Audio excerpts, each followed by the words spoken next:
right. Again, thank you for joining us. This is JB.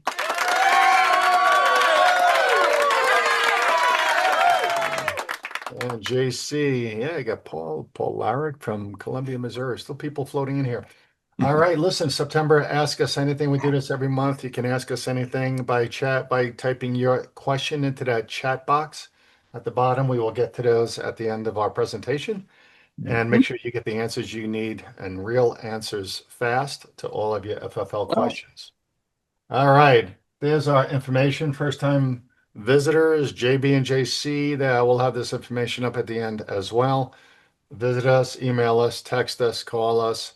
And just so I clarify for all of you, JC is our NFA expert. I'll just leave it at that. I keep getting a lot of calls when you dial into our main number and you hit there's an option there for NFA questions. They go to JC or you can call him direct or text him direct because I'm just going to move you to him anyway. So, Yep. yeah. Anything technical.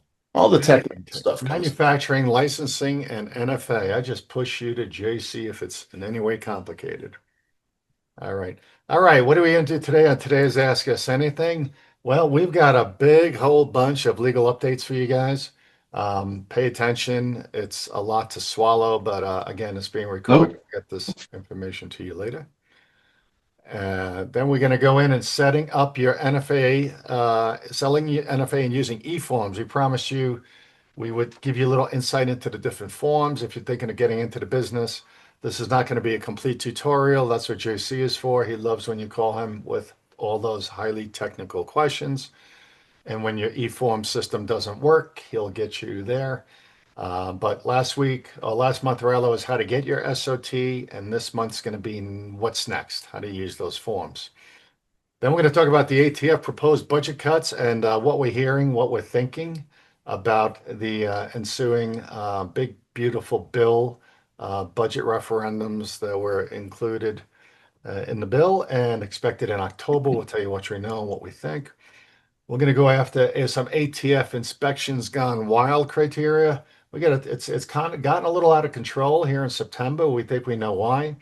But if you haven't been inspected in a while or have a lot of traces, you want to pay special attention to inspections gone wild. And then we'll do our Ask Us Anything rapid fire. Because we have so much content, we will be skipping a traditional true and false session this month. But come back next month, we'll get you back up and running with true and false. All right, we're going to jump right in here. And JC, I'm still dealing with this little frog in the throat, but I'm going to do this, and you might have to just jump in along the way. No problem whatsoever. All right. So, hey, congratulations. Let's hear it for Florida. Come on, I hear you clapping out there. I see you. We want to make sure everyone knows that Florida is now a constitutional open carry state. Their restrictions on open carry have been shot down, basically declared unconstitutional. Very, very exciting. The First District Court of Appeals finally decided on a lawsuit that was out there and had to be appealed, and they actually won. And now, if you are residing in Florida, have already heard from a lot of gun dealers out there, and you can correct me if I'm wrong. If you're a Florida FFL, have you seen an increase in handgun purchases just in the last week? We're hearing already from many folks down there that citizens, residents of Florida are super excited that they can now carry openly in their vehicles, not worry about having a permit, et cetera, et cetera, et cetera. So just so everyone else knows, we hope this leads the way for other states to do the same. Obviously, Florida is a red state, Republican state, great governor, great attorney general. They've already told us and the public that they are not going to take any action against this ruling or this final appeal, and they are moving forward with constitutional open carry in Florida. So be it. Thank you very much. All right. New Mexico, moving right along. Another great day in New Mexico. Back on August 19th, the courts have decided that the 10th Circuit Court, which covers that area, decided that the 7-day and/or 20-day hold, if you get delayed cooling off period that was implemented back in May, is no longer. All right, so we did update our restricted states guide to notify you of that. If you have a New Mexico resident or you're an FFL in New Mexico, you've probably already called us and asked. But yes, you could be releasing firearms as soon as you get a proceed or when you reach a Brady transfer date on a delay.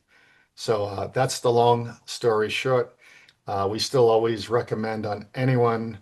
Um, or on everyone rather, print those status reports either from NICS or your point of contact state agency when you transfer a gun, because there has been numerous instances of people who were delayed getting moved maybe to a denial, and even those people on proceeds getting moved to delay or denial later on. And you always want to have proof in your files that you made the right decision and transferred the gun lawfully and legally on the day that it was transferred. As always, keep that extra documentation in your buddy file. Don't attach it to the 4473, although the ATF would love to see everything attached to the 4473s for them to review and inspect. You do not need to keep that there. You can keep it in your buddy file. Everybody should know what a buddy file is. All right. If not, throw it in the chat and we'll talk about it later. All right. So congratulations, New Mexico got rid of that crazy hold ruling. Great news over in Illinois. We got Pam Bondi's office. The DOJ actually adjoined or appear orally joining in with her oral arguments. We're going to have one of, let me see who this was, Bonnet Raoul, one of our favorite DOJ justices, lawyers here, jumping in and arguing on behalf of Bonnet versus Raoul. They're arguing against the Protect Illinois Communities Act, PICA, otherwise known as PICA, which was implemented in January of 2022, which is crazy. Overnight, the FFLs in Illinois were all of a sudden told they could no longer sell semi-automatic firearms, and they had magazine capacity restrictions imposed. It really crippled that part of the firearms industry. We know dealers, FFLs in Illinois, who still are holding on to some assault weapons from way back when in hopes of this crazy PICA law being appealed or repealed, I guess I should say. And hopefully we're going to hear of it in the Seventh Circuit Court. Hopefully by the end of this month. It's scheduled to hear oral arguments by the end of the month and hopefully move forward with hearing this lawsuit in case brought against the Attorney General in the state of Illinois. And if this gets voted, if it gets decided in favor of repealing this assault weapon ban, this could lay the foundation for other states where similar laws and restrictions exist. So we're very hopeful and we're thankful to the NSSF, who not only provided this information, but has provided the support, lawyers, and financial support to make a lot of this happen. You're going to see a lot of this in other states as well. There's just a lot of momentum under the Trump administration to fight right now as hard and as fast as we can for the rights of the firearms industry and the Second Amendment firearm owners in our country. All right. Similarly, over in the banking sector, there's actually an Office of the Comptroller of the Currency. Did you know that? The OCC is actually an office operating under the Trump administration. They are trying to move forward with executing the Guaranteeing Fair Business for All Americans executive order. Basically, what this is all about, and this is very exciting as well. It's a punch in the face to the banking industry and those credit card servers or supporters or lack of supporters in the banking industry who have decided on their own over the recent years under the prior administration to deny banking and credit card support and payment processing services to the firearms industry, among other industries, but primarily the firearms industry. This office is focused entirely on making sure prejudice doesn't occur, whether it be political, religious, etc. So we can look forward to hopefully this executive order being moved swiftly. And we've even seen big banks like JP Morgan turn around recently, like in the last week or two, and turn the tide and say, oh, yeah, we'll go ahead and work with gun dealers, no problem. Have them call us. So There's lots of traction already. Again, supported by the NSSF and other organizations out there, but we are proud to be part of that transaction. On the national level, this is very, very exciting. Over in California, there's a recent movement by who was this? Oh, a Democrat, Darrell Issa. He's a Republican out of California, of all places. So he's introduced a bill, HR House Resolution 3770. This is super exciting for California. It's going to fight for the abolishment and restriction on any future administration imposing any type of zero tolerance policy, as we all had to experience under the Biden administration. There's a lot of detail behind this, but he's moving fast. This is just within the last 10 days. Again, it's HR 3770. It should move for a vote in the Senate and then over in the House and then hopefully in Congress. And hopefully we'll never see zero tolerance again in our lifetime. Again, a lot of details. We're going to keep notice on this one. We'll watch and monitor all of the bills we're talking about today and let you know of any immediate details as they occur that might impact you or your business. So this is super exciting. Lots of momentum, like I said, coming out of members of the Trump administration and those who support Trump. All right, very important over on the Supreme Court side of legalities. Over in Washington State, the NSSF and other support organizations are also supporting efforts through financing and legal support to go after and support Gators Custom Guns Inc. versus the state of Washington. This is primarily to go ahead and argue the um, high capacity magazine ban that went into um, existence, I think, in 2022 as well. Washington, well, thankfully, their governor is, I think, out of office now or leaving office, but the next governor is not going to be any better. But under their governor, this was imposed, really caught, or kind of started the downward spiral on high capacity magazine bans. It was a copycat for other states just to go ahead and copy and paste the Washington state statutes and restrictions. And we hope this has merit within the Supreme Court to review and then to make a decision on. It's unconstitutional. Magazine, if you read and research all the magazine ban explanations and arguments, magazines are not firearms and therefore should not be the parts of firearms and accessories to firearms that should not be regulated in this manner. So we have to watch this one, and hopefully, if it takes hold in for Washington State with the Supreme Court, hopefully it takes hold for all other states as well. And states will be prevented, like Colorado and Illinois, from having high capacity magazine bans. Now, to piggyback on that, the Attorney General of Montana has also solicited the support and help of 27 other attorney generals of other states who are pro Second Amendment and anti-magazine ban. So they also are, again, a lot of momentum here. So it's almost like a tank driving, a bulldozer driving down the road. It is coming and it has to be seen and it has to be heard. So we are very, very hopeful and confident that the Supreme Court will finally hear this argument either at the end of this year or beginning of 2026. And hopefully we find positive outcomes regarding magazine bans.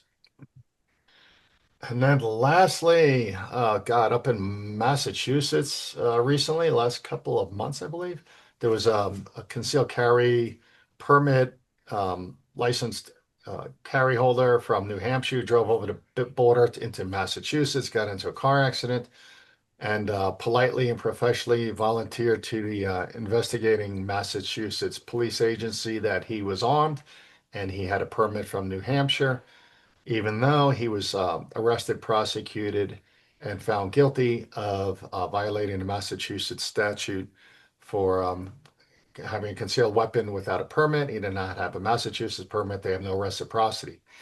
So this is calling for the New Hampshire Attorney General's call, John Famella, very positive, actually neutral but positive pro 2A guy.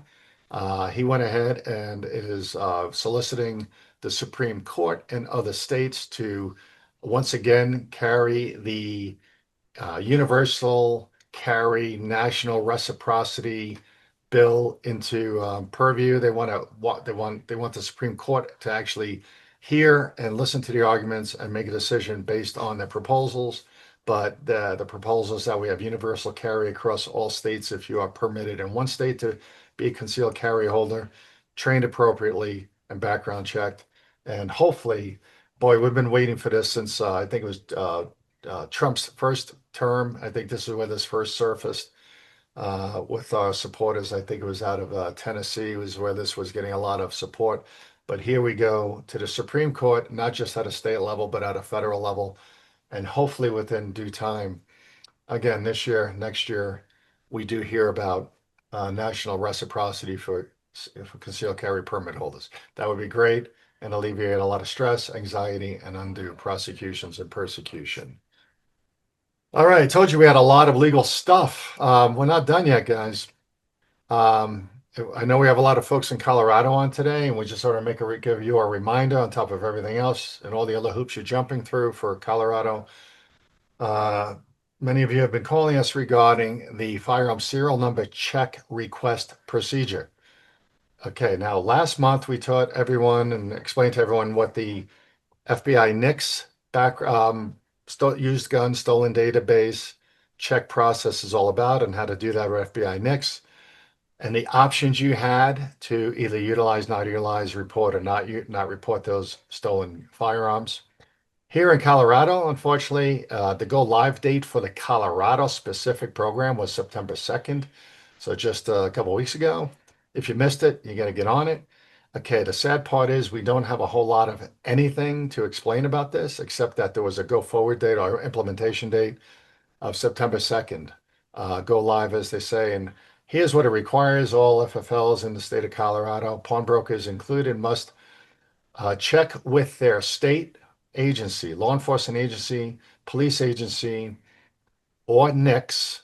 Okay, I'm not talking about leads online for pawnbrokers. I'm talking about law enforcement or FBI NICS. You're supposed to check all used guns presented to you for purchase and or pawn at the time they are presented. The state agencies will promise you a 3-day turnaround on whether or not that gun is stolen, but it's not an optional process. You must do it.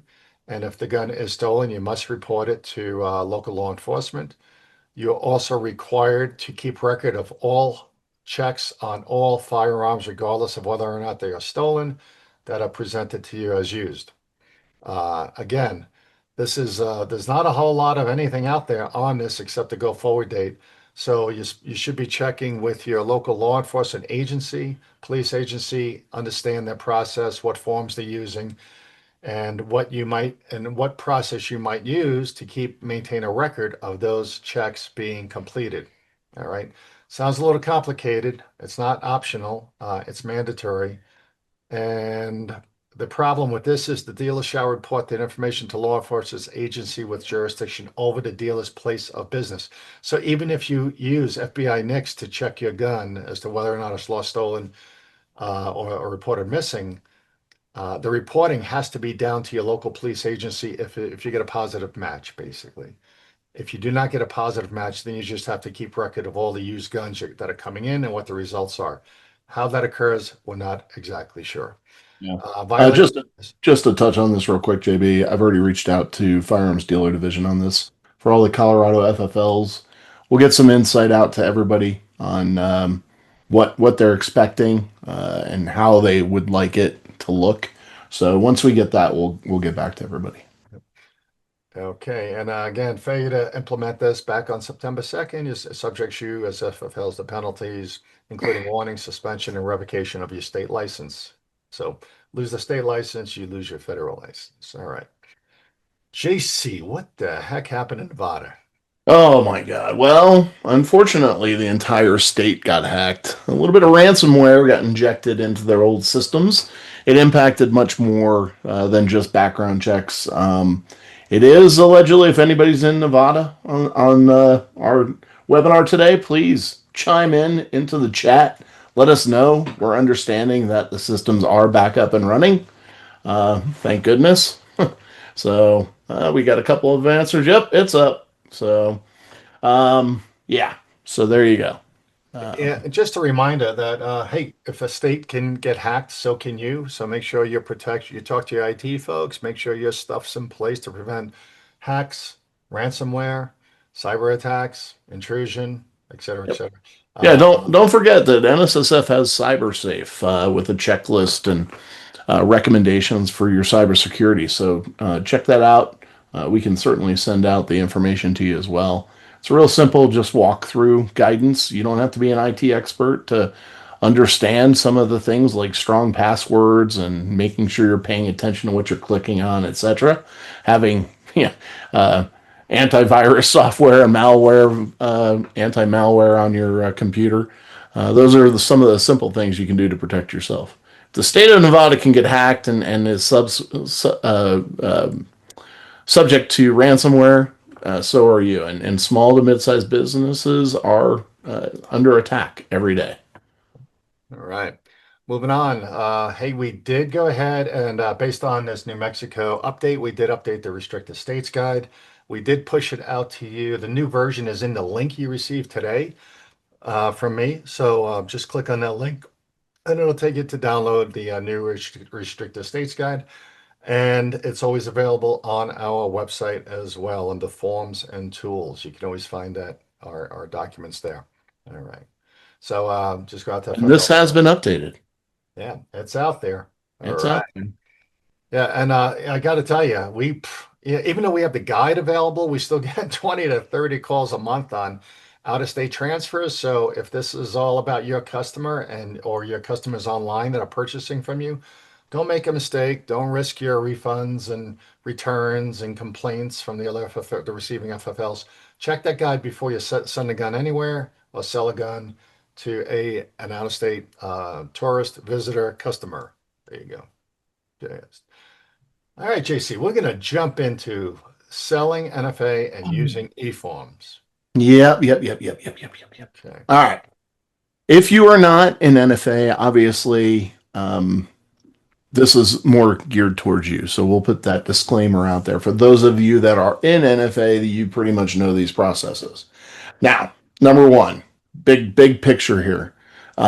You want to, if you're not utilizing electronic e-form platforms or, the handful of providers that are out there like Silencer Shop or Cerberus or some of the other ones, you really need to take a look at that opportunity because I'll tell you right now, it's huge. Especially with the elimination of that $200 NFA transfer tax. That is going away as of January 1, 2026. Now, I will tell you this, in speaking to the NFA division, they haven't seen a reduction in the number of NFA. If nothing else, they're seeing more NFA coming through right now. So much so that it's the wait times, we've seen a little bit of an uptick in wait times. So, be aware of that. If you're not in NFA, feel free to reach out. Be happy to talk to you about the opportunities, etc. Come January 1, that $200 tax goes away, so there's going to be a lot of opportunities there. Not only with just selling firearms, we anticipate that the secondhand market is going to open up pretty significantly. We're going to see a number of different things like individuals who have items registered to themselves, moving them into trusts, things of that nature, because every time you move an NFA item between non-licensees, it's a $200 tax. So with that going away, that's going to change some things. So all the regulatory steps stay in place. The only thing the $200 tax did not come off of is machine guns.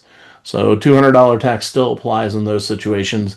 And with machine guns, I mean, $200 in the big scheme of things, when you're talking about anywhere from a $20,000 to $80,000 machine gun, $200 isn't that big of a deal. So, so everything as far as registration stays in place, e-form stays in place. You're still going to have to go through those processes. So Form 4s between individuals, we anticipate a pretty significant uptick in that.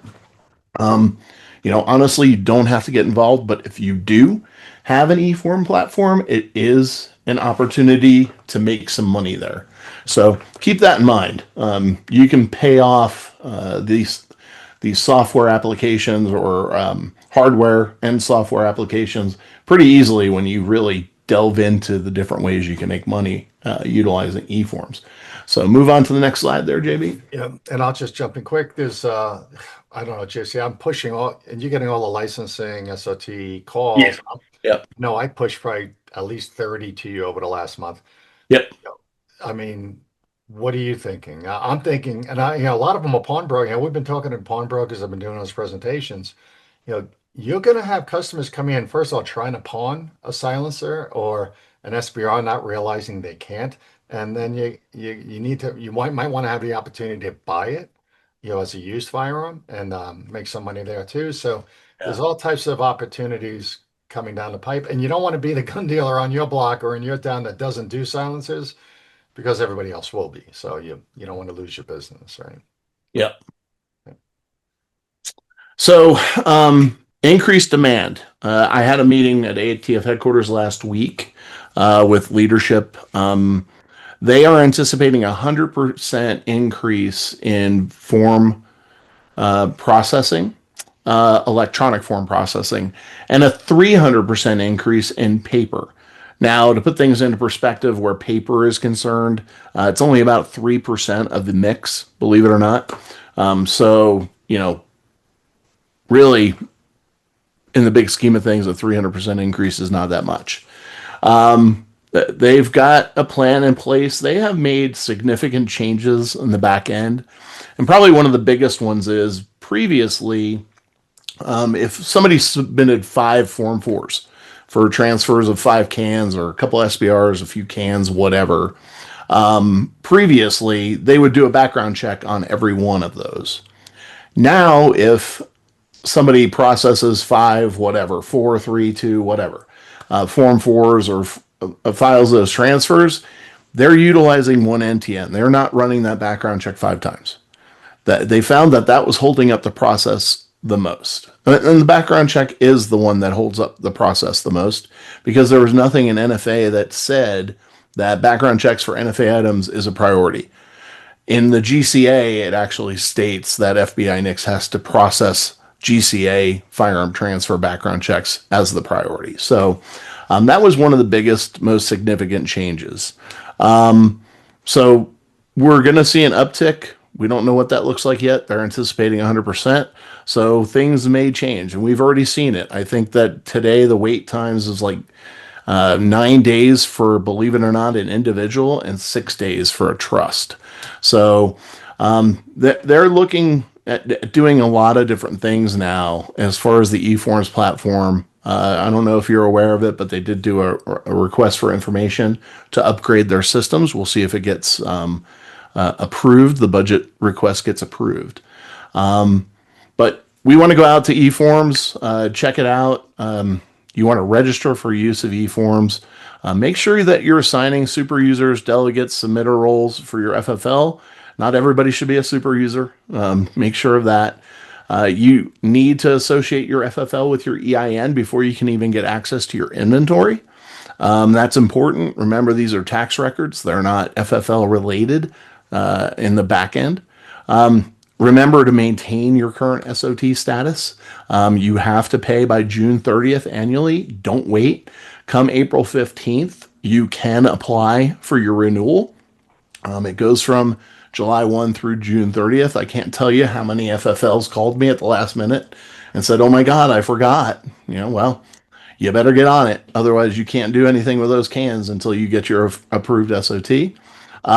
Make sure you're keeping your A&D records accurate and up to date. Bump them up against what's called your NFRTR, the National Firearms Registry and Transfer Record. You want to make sure you're looking at that probably on a monthly basis, quarterly basis at a minimum. Just, to make sure that everything that the NFA says you have, you actually have. Our recommendation is if you're utilizing a solution like Fastbound or any of the other solutions that are out there.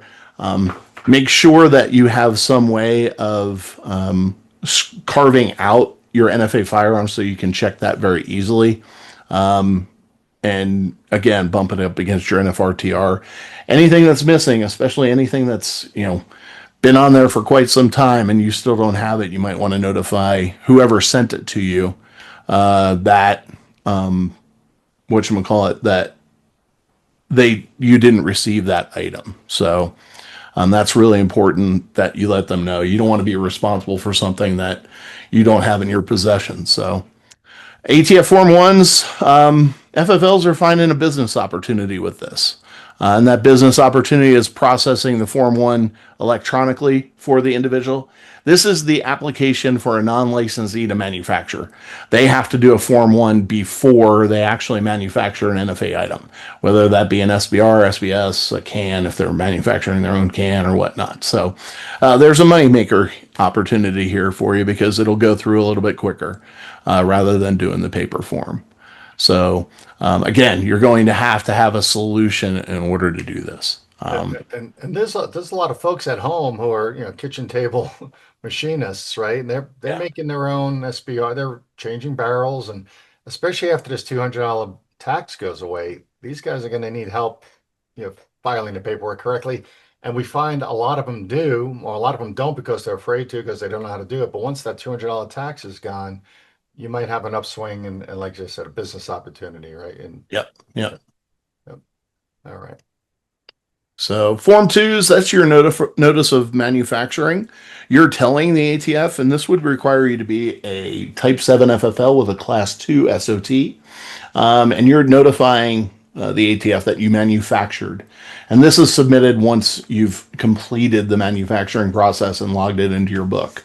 So you want to fill out that Form 2 and submit it. Don't submit it prior to manufacturing. We've actually had FFLs do that, and they've got, some had a handful and others had hundreds of firearms they were anticipating manufacturing and it hadn't yet, and the physical firearm wasn't there, but it was already registered, which is a big no-no. So then you move on to your Form 3. That's your form that you use to transfer dealer to dealer. Dealer to wholesaler, whatever the case may be. That is for licensees to use. So that's key to that. Very fast processing time, like 2 days, I think is the norm right now. Yeah. I mean, this is actually pretty simple, JC. It sounds like Form 1, 2, 3, 4, 5. I mean, right? Yeah. It doesn't have all these crazy numbers and 3310 and well, it does, but they've brought it down to a nominal number, so it's easy to remember. And as I explained to folks who deal in NFA, it's all about the NFA division of the ATF simply wants to know where every NFA registered firearm is at any given time on any given day. That all these forms are really just kind of like permission slips that travel with the specific firearm to do something, right? I made it. I got a permission to make it, permission to ship it, permission to keep it, permission to transfer it, permission to sell it. Kind of makes sense when you think of it in simple terms. All right. Form 4s, that's for transfers between non-licensees or from a non-licensee to a licensee. So this is where that secondhand market's going to come into play. So in order for the non-licensee, one of your customers, to sell you their can or their SBR, they would do a paper Form 4 and transfer it and have to pay the $200 tax. That $200 tax is going away. With this recent RFI that just got published by the ATF requesting information to upgrade systems, ATF is looking to go online with everything.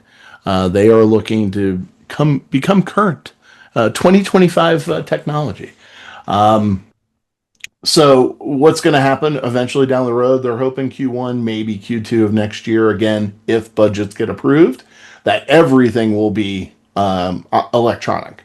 So right now, for the foreseeable future, Form 4s still have to be done on paper. So a Form 4 coming from a non-licensee to a licensee moves a lot quicker than a Form 4 from a non-licensee to another non-licensee. Unfortunately, Form 4s are taking somewhere in the neighborhood of 100 to 130 days, I think it is. So, again, this is for non-licensee activity.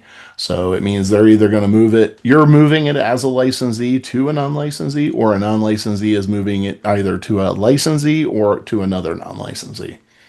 So, but the bottom line is e-forms is faster. oh, e-forms is much faster, unfortunately, the only way that you're going to get a Form 4 through e-forms is if you're the licensee transferring it to a non-licensee. Yeah, got it. Form 5s. Form 5s, there's a few things that Form 5 is used for. Generally speaking, they're used for government agencies, but you'll see every once in a while somebody passes away and has NFA firearms, and depending on how their will or estate is structured, it could be given to a beneficiary or inherited, so to speak. And there's a number of different nuances to that. And then obviously unserviceable demilled firearms, curios, relics, things of that nature, war trophies. Those can be moved too if they're not operational. So Form 5 is tax exempt. The most we normally see these are definitely government agency transfers. I'd probably see out of all of them, maybe 10% of the questions coming in are inheritance or something like that. If the firearm, if it's somebody on a trust meets their demise and passes, you don't have to do a Form 5 as long as the individuals are listed on the trust. So the trust remains good. They have access to the firearms, etc. Then it just remains on the current Form 4. They don't have to do a Form 5 unless they want to move it out of the trust. So and dissolve the trust. The most frequent problem I get with this is the inheritances. The inheritor or the executor of the estate has Yeah. no idea where the paperwork is, the original Yeah. registration. Yeah. Yep, and that's an easy fix. I mean, especially if if they know that there is paperwork.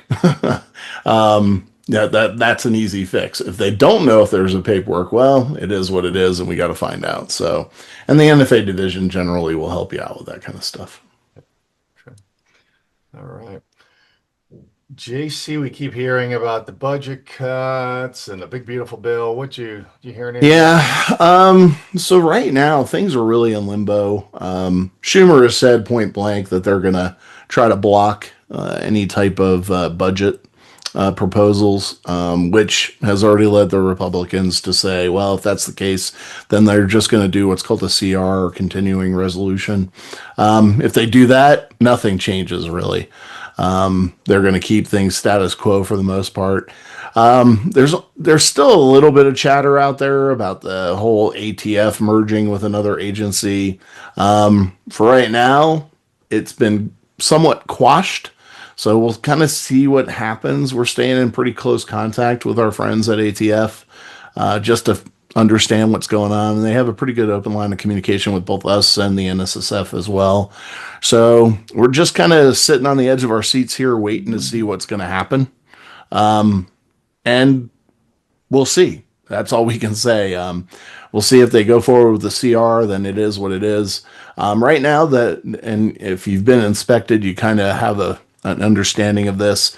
There has been a shift in enforcement focus and inspection focus, and that is on intelligence. They're utilizing intelligence, internal intelligence, to focus their inspections in the right location, in the right places. Obviously, southern border is a big focus. Florida is a big focus because of diversion and trafficking moving to the Caribbean or down into Central America. And that shift is actually moving north. As more focus gets placed on those southern border states, we're seeing more activity in Colorado. So you all as FFLs really need to be paying attention to your transfers and asking questions. Remember that qualifying interest, qualifying intent. If you have individuals that are coming in and buying 19 Glock 19s or 19 Glock 17s or 40 receivers or whatever the case may be, start asking questions, or at least surfacing it up to the ATF and local law enforcement to say, hey, I got people buying a lot of stuff here. it's unusual activity for you. So if you're seeing this unusual stuff, it behooves you to go ahead and report it and get that information into the right hands. You do not want to be that FFL who's been, pushing or funneling firearms to an individual who's then trafficking them across the border. Because keep in mind, even though there's the PLCAA and the protection of lawful commerce, it doesn't make it that you're not going to get sued. So keep that in mind. You're still susceptible to a lawsuit. So you want to be paying attention and being proactive. And we get a bunch of calls each week from you guys. You know who you are, from collectors who are buying a variety of guns, maybe high-end guns, but then also the collectors who are buying 5 Smith and Wessons, and you know, so you got to be careful. But if you got those questions, give us a ring, get our opinion. We'll help you move in the right direction and do what you got to do. All right. Yeah. Adverse action is still enforced. And what do we mean by adverse action? That's that warning letters and warning conferences. I can't tell you how many FFLs that we talk to. You ask them if they've ever had a warning letter and they say no. Well, did you ever receive anything after an inspection, any type of a notice or a letter from the ATF? Oh, yeah, I got a letter from them telling me I had an inspection. It's like, well, that's a warning letter. Same with a warning conference. I ask, have you ever had a warning conference? No, after our last inspection, we had a meeting. Well, that's a warning conference. So this is kind of your last step. This is the, hey, heads up, you did something that negatively impacts public safety. You need to be paying attention. Gone are the days of the, what did you call it, JB, earlier? The probationary period. Yeah, double secret probation. Yeah, double secret. Gone are those days. When you receive a warning letter or attend a warning conference, the expectation is that you understand what your responsibilities are.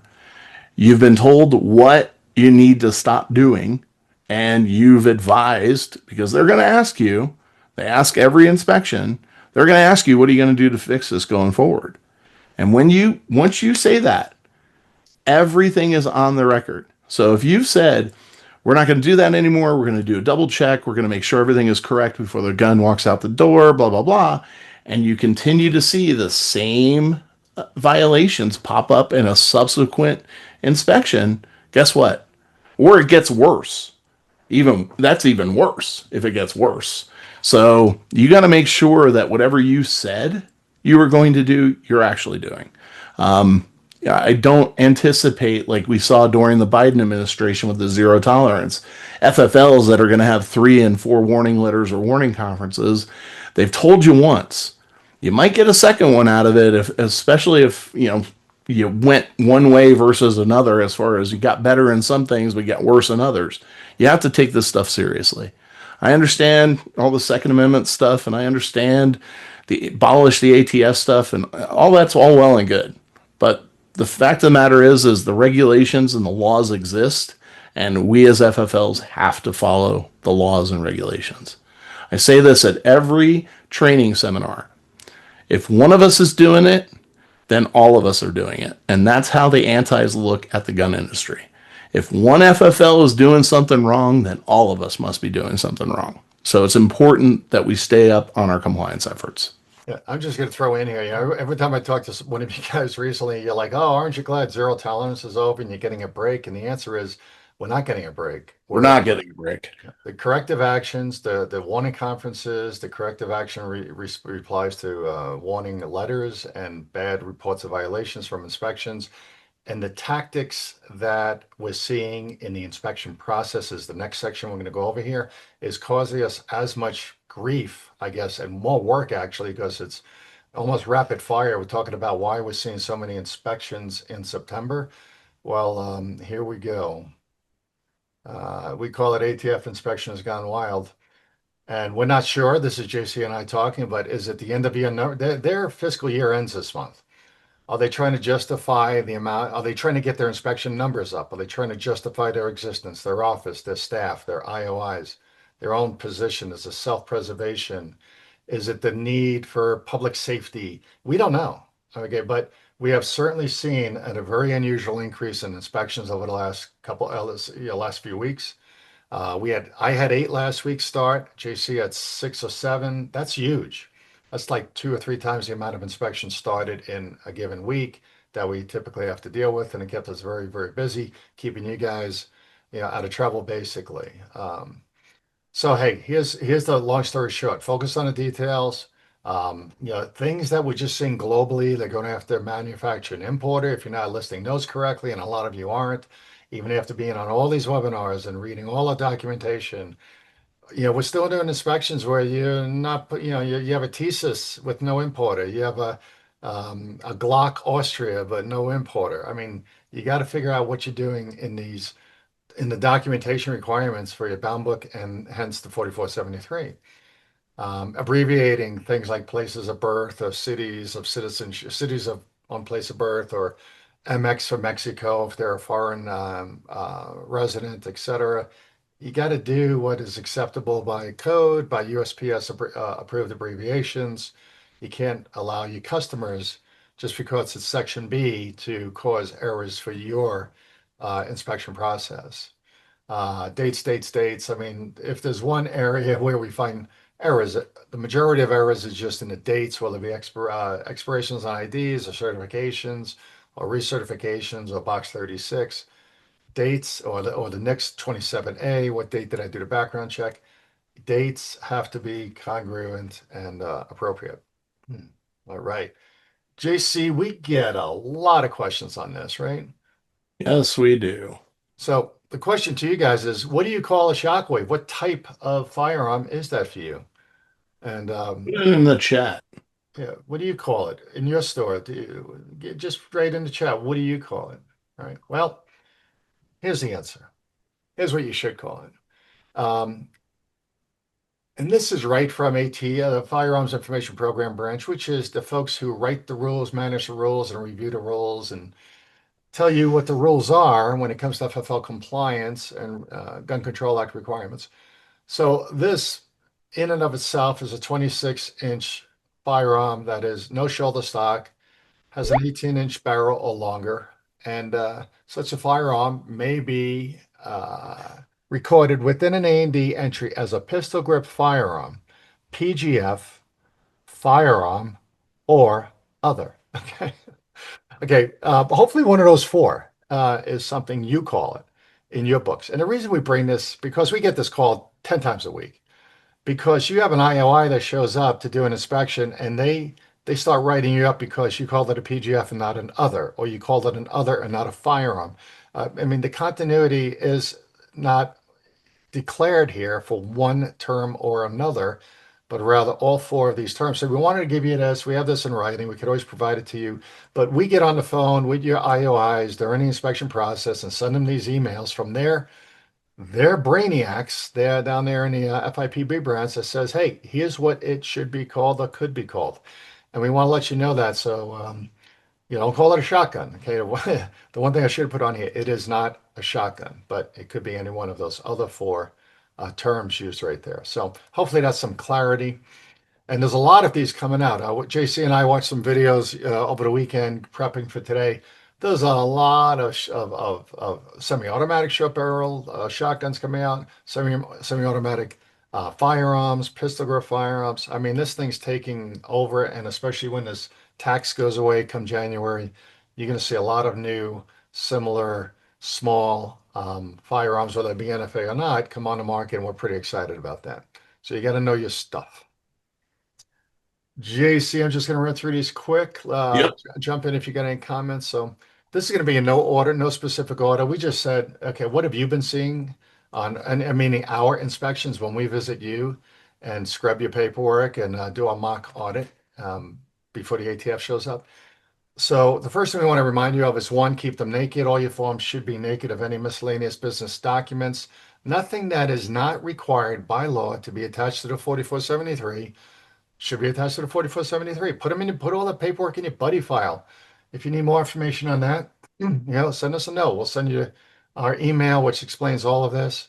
And we just don't have time to run through all what does need to be attached versus what does not need to be attached. But we'll make sure that's a topic in our next we'll next AUA for sure. We do have that email available for you guys. Yep. All right. Hey, prevent straw purchases. I was in training sessions over the last couple of weeks with the ATF, in front of hundreds of gun dealers, and everybody says, "How do I turn down a straw purchase when I think it's happening at my counter?" And I was listening to all this stuff, and none of it made sense. You don't tell them you're delayed. You don't lie to them. You don't. They'll come back in 3 days and ask you if they're proceeded yet, or they'll call you and pester you. If you think a firearms transfer should not occur in your store, simply be professional enough to say, "Hey, I don't want you to get in trouble. I don't want to get in trouble. We can't do this. We're not going to do this. I don't feel comfortable doing this." Be upfront, but add some empathy. Show that you care about them not getting in trouble. You don't want to get in trouble. It doesn't have to come to blows or arguments or debates. It's just not going to happen. And on top of that, get the Don't Lie for the Other Guy program pack, poster pack that we can provide to you, get to you. Don'tlie.org. Very simple. Just go to don'tlie, one word, .org, and order your poster program. It explains to the customer and to your employees everything about preventing straw purchases. Works great in ensuring public safety. Right. Youth Handgun Safety Act. Yes, we talked to you about this under zero tolerance. You have to have this program in place. It is a law. It's not an option. There's three parts to the Youth Handgun Safety Act, which means law. There's posters, pamphlets, and locks. Okay, you got to have all three. Yeah, if you need any of those, find it. We can help you get those or order them from ATF right online. The posters and the pamphlets. The locks have to be purchased elsewhere. We can help you source those if necessary. And then if you're ever missing a gun, call us first before you call the ATF. Calling the ATF on a missing firearm is simply going to spark an inspection. They're going to come to count your inventory to make sure you're not missing more than the one or two or three guns you're calling them about. All right. Any questions on missing, lost, stolen? Give us a call. It's pretty basic, pretty simple when it comes to burglaries and shoplifting. But if you're missing a firearm, we have a proven method for helping you, honest to God, do 19 things before you call the ATF to figure out where that gun might be. And we were successful over the last 2 weeks in finding two missing guns during ATF inspections that the FFL had no idea what happened to the gun. One was 2 years old, one was 4 years old, and we were still able to find it in the paperwork research process. And the ATF was satisfied with the research. So don't call the ATF, call us, and we'll help you make sure you meet all the requirements for reporting missing or stolen guns. All right. Your state restrictions. Many states have restrictions, state restrictions on bump stocks, force reset triggers, super safeties, etc. And a lot of assault weapon accessories. So hey, be aware, be alert. If you're not sure of all of that different criteria before you sell a gun to an out-of-state resident or ship a gun through purchase sold on gun broker to an out-of-state resident, don't get caught in a jam. Call us, get clarity. A lot of you do. I applaud you for doing that. You're not a nuisance. You're not a bother. We want to make sure you don't get in trouble down the road through something you're doing to make money. Question 21M2 is okay. Everybody know what 21M2 on the 4473 is? We hate this question, 21M1 and 21M2. The alien immigrant question regarding a visa or having an exemption to the requirement for a hunting license if they have a visa. Long story short, if a U.S. citizen or resident aliens without a visa, if they check 21M1 with a no answer or no response, they're supposed to leave 21M2 blank. You probably all know that. But if they accidentally check 21M2 with a no response, they are not required by law or statute or instruction to cross that out and make it blank. They don't have to correct it to make it blank. And the reason for that is no is not a wrong answer. So a little relief there. A lot of you panic and call us all the time when a customer checked the no box and the gun's been transferred and how do you do this? And the customer doesn't want to come back to correct the form, initial and data. Just make sure you don't overreact to 21M2. Remember, if 21M2 is no, if 21M1 is no, 21M2 can be no as well. Manufacturer and importer. We have a wonderful guide available on our website under forms and tools, how to properly list manufacturer and importer. Yet, in the two inspections I did this week, we're missing importers, a lot of importers. Even though there weren't many other violations in these two FFLs I visited, they would have been written up with a report of violations and at least a written warning, if not a warning conference, because they probably each had over 100 missing importers. That's just negligence. ATF is not waiting anymore for them to show up and teach you how to do this. You have resources, you have e-regulations online from the ATF. Yes, you can go out and learn this. You can learn it through us training, our videos, our FFLC Academy training. You got to mark and you have to list whatever is marked or engraved on the firearm. Not on the paper, not on the invoice, not on the box. What is marked and engraved on the firearm? And never leave a box blank. If there's no information, you put not listed, not marked, not visible, etc. And if you got questions on that, give us a call because this is something stupid to lose a license over. You need manufacturer and importer listed properly. And know those special transfers. This is probably our most frequent call that we get. Active duty military, PCS orders, out-of-state driver's licenses, alien immigrants, they don't have their card, they have a receipt for their card or a renewal card or some letter for their outdated, expired I-94. I mean, all types of crazy questions. And you got to get good at some of these. You got to, if you have a lot of these in your store, go get good at them. Go to our site, go learn from our documentation. Watch out for seasonal and RVers. We get a lot of folks now live in an RV. There's only 3 states in the country that allow for sales to folks in RVs under special circumstances. It's Florida, Arizona, and South Dakota. If you're in any other state, someone in an RV who does not have proof of residency is going to be a challenge to sell a firearm to. And we'll make that, I think we're probably going to get a lot of these going forward with our society as it is now, and we'll probably do a session on RVs per se. Initial and date all corrections. Hey, initial and date. Initials without a date is wrong. You're going to get violated. They're going to write you up. Use one type and color pen. Use one type and color pen. JC, what should I use? The Bic pen. The Bic pen. Buy that cheap Bic pen at Sam's Club. Boxes of them. Everybody uses the same type and color pen for a lot of different reasons we're not going to get into now, but it just makes life easy and actually is proven statistically to reduce violations on your 4473s. All right, guys, donate locks here. I hear this and see this all the time. I saw it this week. I saw folks being provided their transferred new handgun in a box. They check it all out. They love what's in there and they leave the lock on the counter. Do not let your customers leave their security devices by law that they're supposed to leave your store with to go home. Make sure no one accidentally uses a handgun for bad reasons. Hey, I've seen this. We talk about it all the time. Put a bucket at the door that says donate your locks here. Let them get to your exit. Let them recycle their locks there. It's a great program, but don't let them leave it on your counter. Make sure they leave with the pamphlet. The poster is posted. The orange and white safety poster is posted. And in some states now, including Colorado and California and other states, you got to have all that extra signage. I think it's Wisconsin, etc. If you need that extra signage, make sure it's posted about safety devices on firearms. Document your customers' conceal, carry, hold exemption in box 32. A lot of states still have a hold. But then they have an exemption here in Colorado. If you're military, if you're law enforcement, and as in other states, you're in Florida, you're not subject to the mandatory hold if you get a proceed on a firearm transfer. Make sure you're writing in box 32 what you accepted from that individual, what they presented to you to allow for that exemption. You will be challenged on that if you're not discussing or documenting the evidence you use to allow that to happen. All right.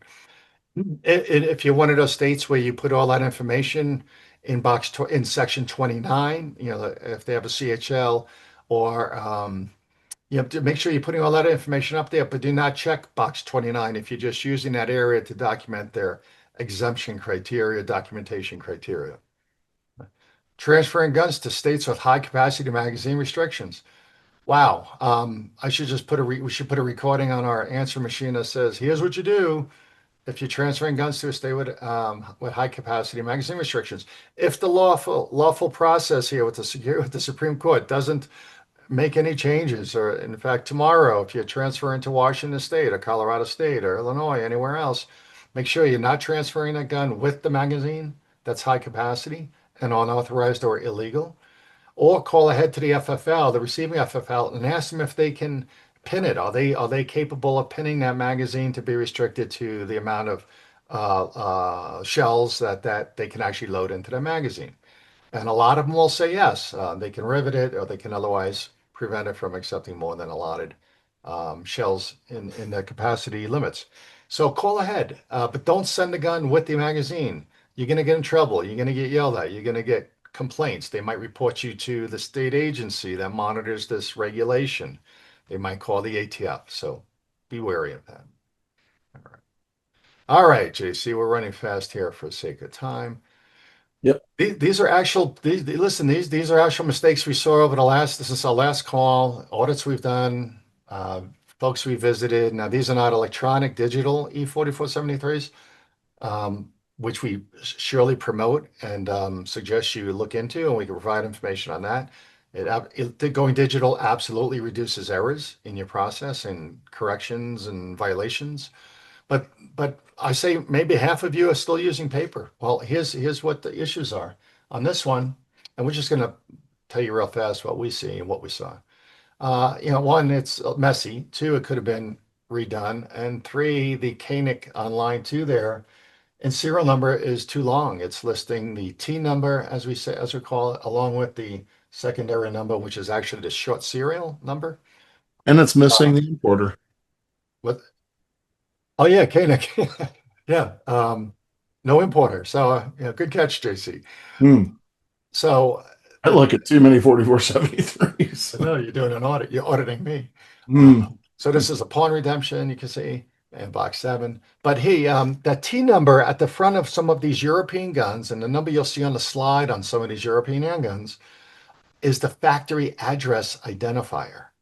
Okay, and the short serial is going to be on the back of the gun, above the back strap, and below the slide is called the short serial, or maybe even under the muzzle, like you see on SIGs. I'm sorry, yeah, SIGs has their and Glocks have their numbers under there as well. But make sure you're not listing that long serial number because it's incorrect. It's going to result in a violation because it's going to offset it. It's going to be a wrong trace if you ever get it. You're not going to be able to find it. All right.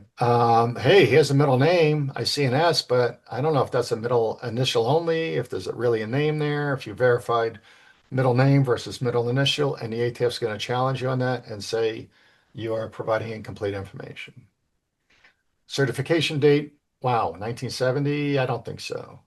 So certification date this is probably in the top 3 errors on every 4473. Customer writes the date of birth instead of today's date when they're filling out the form. Oh my goodness, county, parish, borough, I guess it's called the United States. Indecipherable, undetermined, wrong, violation of 4473 completeness. They're going to cite you for that, and you just can't let this happen. Make sure we're looking for that. Again, these are all very, very common errors everybody's brain and eyes should be trained to be looking for. All right. Box 24. All right. We don't know if it's a handgun, long gun, or other. I know it's a very simple thing to do. It's just check a box, but this gets missed very, very frequently, and I don't know why. All right. This is expiration date on there. It looks like an LTC, looks like a concealed carry permit exemption, box 29. There's carry permit expired in 1959. Again, it's a date of birth, it's an error, it's a violation, and using this, unless you can prove that they had a valid concealed carry permit at the time of the transfer, you in essence have transferred a gun without a background check or an exemption, which is a super no-no. I call that super no-no. Real big problem. All right. All right, JC, warnings, revocations. I already went over this. We just got to be paying attention to what we're doing. You got to be proactive, get those double checks done. You find errors, fine. Get them fixed. Get them fixed right away.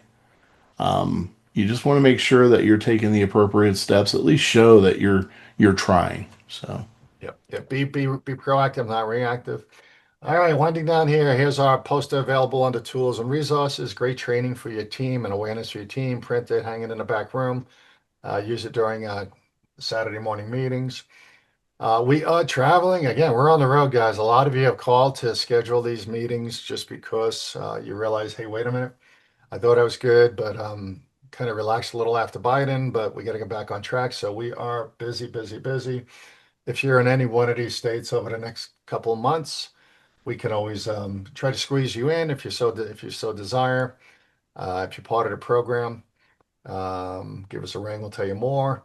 Reminder about FFLC Academy. We love it. We got almost 9,000 courses completed. That means a lot of you are in there taking courses, getting your certificates of completion, and getting smarter and more knowledgeable in everything we're talking about today. Especially Colorado dealers on here today. Remember, we have a Colorado dealer course also here. You can also find it through the Department of Revenue FDD link. So it's the same course, but in here you can also learn all about the 4473, identifying guns, categories, manufacturers, importers, preventing straw purchases. So take advantage of that. It is all free. We call it FFL basic training. Very cool. We did have some great performances since our last webinar. So for all of you, I'm not going to read you all over here, but hey, there's your names. You're up in lights. You guys have done great jobs. Keep up the great work. We had a lot of ATF perfect inspections. Congratulations. And most of you have been longtime viewers and clients and ambassadors. So thank you, loyal fans. Keep up the good work. And hopefully the ATF doesn't show back up for a while. Friendly reminder, call us for absolutely anything ATF, FFL, firearm compliance related. We're here every day, 24/7. And you know who you are. You even caught me last night at midnight. I was still here, and I took your call. Midnight's a little stretch, but if you can get it before midnight, that's great. We will answer the call and give you the right answer so you don't lose sleep at night. We know how hard that is sometimes when you know you have a pressing issue on a form or something to do with a gun. All right. Do you know what PRM is? NSSF, National Shooting Sports Foundation. If you don't know who they are, they own SHOT Show, biggest gun show in America every January in Vegas. Got to be there. It's great. It's wonderful if you're an FFL. We say, do you have PRM? That means premium retail or range membership. It's great, guys. There's so much to this program. It's the best deal in town, cheapest game in town, been around forever, and it is just $2 a day. $2 a day. If you want more information on that, learn how you can protect yourself, get great, get compliant, feel good, sleep at night, give us a call. And we are into our rapid fire question section. JC, are you ready? I am ready, and I did you a huge, huge favor, I think. If you go into your meeting chat, Yeah, I'm here. there's a private message to you. I carved out all of the questions. That way you can avoid all of the back and forth. I don't know where to get to my private. How do I get to my private chat? You should open the chat. I'm in my chat. Yeah. Do you see Oh, John Clark? oh yeah, there you go. There you go. Oh, wow, there's a lot of questions. I try to make your life a little bit Yeah. easier this go I around. talk and you type. There you go. What a There you team. go. Yep. All right, this is going to be awesome. First of all, Billy, I want to congratulate Billy. You got the first question in here today. There you go. Thanks for being with us. All right, and any of you, again, if you are not happy with the answer, just type it in. We'll get to it eventually. We'll expand on it. All right, Billy says, do denials really have to be stored separate from all other 4473s? Yes, you want to keep your denied transactions in a separate file, and you want to keep your dealer canceled with NTN in a simple secondary file. The reason for that is because when ATF comes in, typically they will look at the last 5 years. We have had FFLs that have been in existence for quite some time. The IOIs have actually gone and checked all of their denied transactions, but typically they want to come in and look at the last 5 years, and keeping them separate allows them to do that more easily. You also don't want to commingle them with actual transfers. Then, there's just certain issues with that. So, And make sure they're signed through box 35, no date in box 36. correct. No date. Yep. We had an inspection last week and they went back they hadn't been there in 9 years. Yeah. They did review 9 years of denials and they were missing one. So, Yep. Yep. You want to make sure that you have those. And if you're a NICS state, you can access that through eNICS, through your eCheck platform. You can access all of your denied transactions. It'll provide you with a list. You just have to sort it by the status. It'll tell you, all your denieds will come up on top when you resort the column. So yeah, good keep job. that in mind. Anything with an NTN, you have to keep it. Yeah. Amanda says, do you need to keep alien card with 4473s? So for non-immigrant aliens who purchase a firearm, the only thing you're required to attach to the form is the hunting license. The other exemptions are few and far between. As a matter of fact, in 15 years of doing this, I've never seen another exemption. So that hunting license does need to be attached to the 4473, and 26D needs to be completed. But that's only for aliens who are here on a visa. Non-immigrant aliens, correct. Yeah. Okay. And you have to ask them most of the time. Yeah. You should see their visa. You should see their passport. You should see all that to make sure it's still in good standing and that the USCIS AR number or whatever they have issued to them from immigration and naturalization, whatever that number is, because you are going to be entering that number for the background check. And don't be surprised if they get delayed, because it takes a while for the ICE system to actually provide a response to NICS. All right. Langford says, our gunsmith sent the pistol back to the manufacturer for repair. They could not repair it and sent the replacement pistol back to us. Can it be returned to the customer without a background check on 4473? Correct. Yep.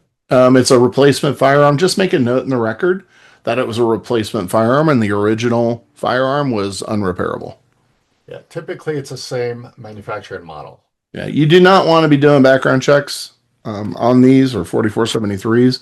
It just puts you in a bad position, and ATF will more than likely look at that as an abuse of the system. So, okay. Somebody says, clarify a buddy file, please. I never got the whole explanation at the store I worked for and now opening my own store. Easy. Buddy file is your business records. Things that you keep, like copies of IDs or concealed carry permits, copies of supplemental documents to prove address changes, things like that. Things that aren't required to be connected or attached to the 4473, but that you keep as a business record so you can prove you actually checked. Anymore, we're telling FFLs to scan it and save it electronically. Figure out a naming convention that you can save it up to the cloud so you don't have a bunch of extra paperwork. But if you do want to keep hard copies, keep it separately in what we call the buddy file. Yeah, I think that's Nathan. And send me an email. I'll send you information specific to this. It's basically if you have September 4473s in a file in your file cabinet that are naked, we don't have anything extra. Over in another file cabinet or another file drawer inaccessible to the ATF, you're going to have September 2025 miscellaneous documents for those same people that you transferred guns to. You're just going to staple it all together, pop it in there. You have it if you need it, but you won't need it for any inspection purposes. Okay. All right. We'll tell you what you do and don't need to attach to the 4473. All right, Mike says there's a Form 4. If a Form 4 is approved with the wrong photo attached, what should we do? Yeah, it's just going to require you. It's kind of a weird situation because the Form 4 is approved, so it's not really yours anymore. But you can contact the NFA division. You'll have to do it in writing. An email might suffice, but you're going to send an email to nfafax@atf.gov. Did you shoot me an email on that, Mike? I think, yeah, I got you on that, don't I? I'll shoot you an email, but essentially there's just a couple things. Attach the approved Form 4, attach the proper image, and they'll give you further guidance. Generally speaking, it shouldn't be that big of an issue. Ken says, I asked TD Bank if they would start allowing credit card transactions as per the executive order, and my local branch acted like they never heard of it. Go figure. Yeah. Currently allow credit card processing for gun parts, but not whole guns. Yeah. Yeah. Hey, report them to the OCC. There's a email address. I can't remember if there was one in the announcement, but there's definitely one. I'd have to find it.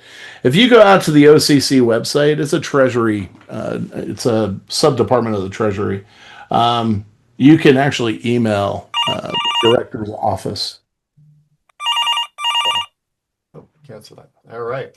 Ralph says, will the Firearm Act extend to credit card processes and other financial related businesses like website hosting with credit card processing that 2A businesses do not have access to? Sorry, I was hanging up the phone. Let me Okay, look yeah, at me it. too. You see how that system works, guys. If I hang up, it goes to JC. So, Yeah. but, So what do we got? Washington State Governor Ferguson. no, will the Firearm Act extend to credit card processes and other financial related businesses like website hosting with credit card processing that 2A businesses do not have access to? Well, the Firearms Act is specific to weaponization of a government agency.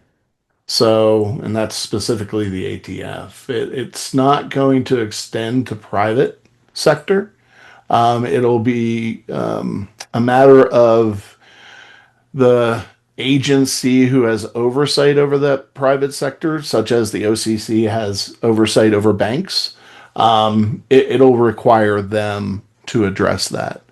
The big question came up this last week is FedEx and UPS, and they are diligently looking for a way to address FedEx and UPS doing what they're doing to the industry. So, Yeah, Ralph, I would suggest that this also will fall in some way under OCC.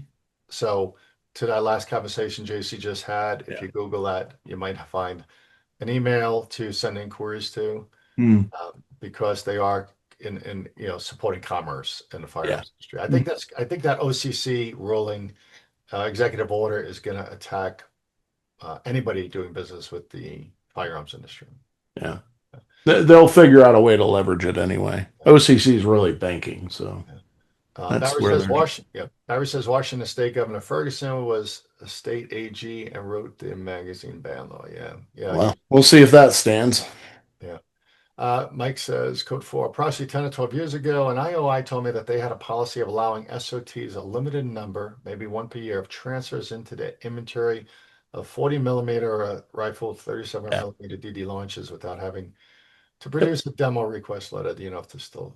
Yeah, SOT holders have the ability to uh, conduct business in DDs and destructive devices. It's very limited in quantity, and there's certain criteria. Namely, there has to be, or there isn't a destructive device dealer or licensee within the general area of the customer, so it can come through you. There's a couple letters that need to be put together. We have the templates for those. It's very rare, but it does happen from time to time. We've probably done I don't know, a dozen and a half of these over the last 5 or 10 years. But I have all the documentation and everything needed for this. Again, it can only be SOT holders that do these transfers. It's limited basis, one or two a year. And there's very specific letters that have to be submitted with the transfer documentation, etc. But it can be done. All right, Nathan says, is the new NICS for stolen gun check video online? I missed that. I want to know the new steps that changed since I've worked at a store. So hey, Nathan, go to our YouTube channel, FFL Consultants. That's our YouTube channel where we post all of these a week or so later after they go live. And if you go into the description of the last one, which is August, go right into the description. You'll see all the little topics and chapters. You don't have to sit through an hour. You could just click on the topic you want. So the answer is yes. We did a nice little video on how to set up, access, and use the stolen gun database for NICS. And it should be out there in the August webinar we posted. Okay. Richard says, is SB 25-205 had to be done with private transfers? Um, you know, I don't know. No, I did not read that in the bill. I didn't see that either, where it was required for private party transfers. Yeah, I didn't read that. We can try to look into that one for Send us an email on that, and we will get an answer to you. I don't, I mean, it's supposed to be on firearms that you receive as an FFL, used firearms you receive as an FFL, but I don't know if there's any carve out for that specifically for private party transfers. So shoot us an email on that at info@fflconsultants.com and we'll look into it and get you an answer. Yeah. Andrew, thanks for your support of NSSF. Says love NSSF, well worth the expense. Believe me, it's $2 a day, so not expensive. And that's the expensive membership. You can join for 200 a year as well, but you don't get all of our benefits. There you go. Baldera says about the process of 4473 or just laws. I'm not exactly sure what that means. Amanda says, if you ship something to a restricted state, do you get in trouble legally or will it just go unchecked? If you So if you ship something to a restricted state, but that shouldn't be shipped, do you get in trouble legally or will it just go unchecked? No, you could face some serious problems with that. We've actually, unfortunately, had situations where FFLs have reported the sending FFL to the ATF as well as to local authorities because they were afraid they were going to get in trouble for it. So you really do need to be careful about that kind of stuff. Sure, absolutely, an AG could come after you. Yeah. Ralph says, why don't you send the current state law matrix to all of your subscribers every time you update it with the changes highlighted? Good question. We highlight it. We actually update it once a month. Usually we keep track of all the changes during the month. If there's anything critical, we push it out and we try to push it out in an email. But that is updated formally once a month, usually a week before the Zoom, and we post it. But again, if there's anything critical, we usually try to put that in a newsletter until we update the matrix. Yeah. Um, Unfortunately, we have a lot on our plate. So sorry that we aren't doing that, but we're running around the country every day. So yeah, we have a process by which we hopefully notify you better and more timely in the near future. So stay tuned for that. Nathan, waiting on my FFL to get my SOT. Andrew says SOT is still required for NFA. Is that correct? yeah, SOT required for NFA? yeah. Oh, Oh yeah, you have to have I'm an sorry. SOT. I'm sorry. Yes, yes. Yeah. Yep. Yeah, no SOT, no NFA. No, SOT minimum expense is 500 a month, 500 a year. yeah. Yeah. $500 a year. Yep. July to June. Uh, Abel Dara says, can we ask anything? The answer is yes. Um, do you have information on using trusts for NFA items? Sure. What do you want to know? Trusts or corporations, LLCs, can be utilized for purchasing. It's an asset of the organization. Not much different than an FFL, really. With a trust, multiple individuals can be listed as trustees or co-trustees on a trust, and it provides them or grants them the ability to be in possession of that firearm as long as they're a responsible person on the trust.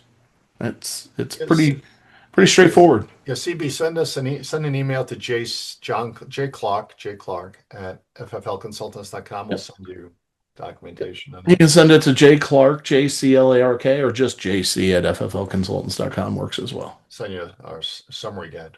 Yeah.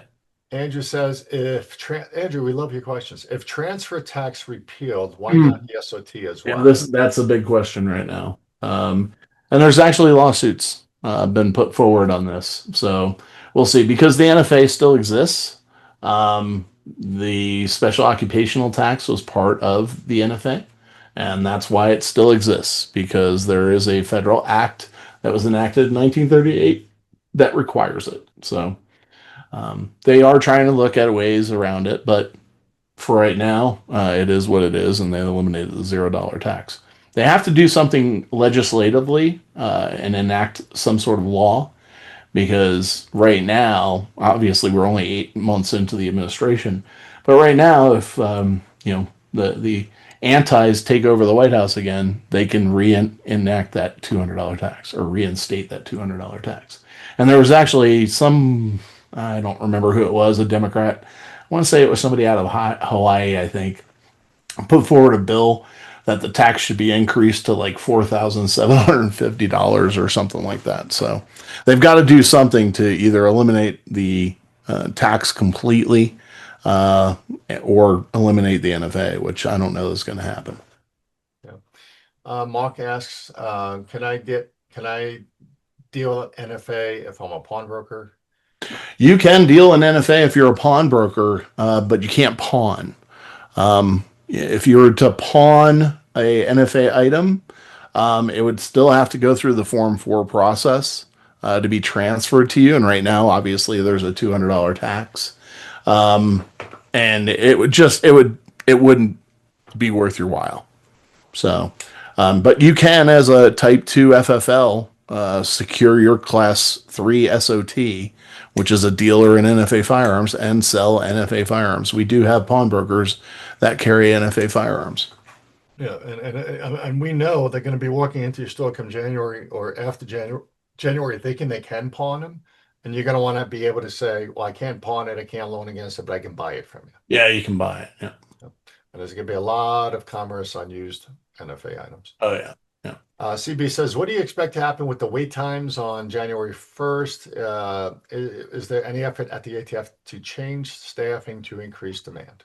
They're actually they're down, I want to say they're down 8 people right now at NFA.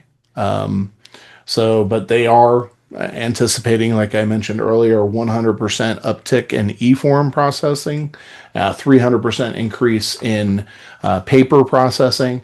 They're doing things behind the scenes that really expedite the process, and we hope that efficiency is maintained, and if this uptick occurs as anticipated. With 100% uptick, I can tell you right now, you're probably looking at, where is it? Last time I looked, let me just check real quick. So we're currently at Form 4 trusts are 8 days. Form 4 individual is 16 days right now. That's gone up since last week when I looked last time. So you figure 100% increase in e-forms, you're probably going to be looking at an uptick of trusts probably going to a couple weeks, and Form 4 individuals maybe going to 30 days or so. So it's nothing crazy. The paper, on the other hand, that's going to be interesting. So we'll see what happens. Ken says one of the NRA publications says, along with the tax, they're getting rid of all the ATF SOT classification registrations for SBRs, et cetera, et cetera. Is that incorrect? And the answer is yes. Yeah, that's totally incorrect. I don't know what the heck they're talking about. Send me a link to whatever you're reading. Yeah. Ken says one of the that was it. Nathan says it has not been ruled on officially to remove all forms for NFA items at this time. Yeah, we know. Yeah.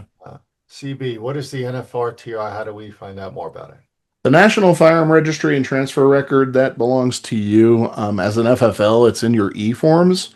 If you go into e-forms and you go to profile, and then look in your profile on the right-hand side, you'll see view inventory.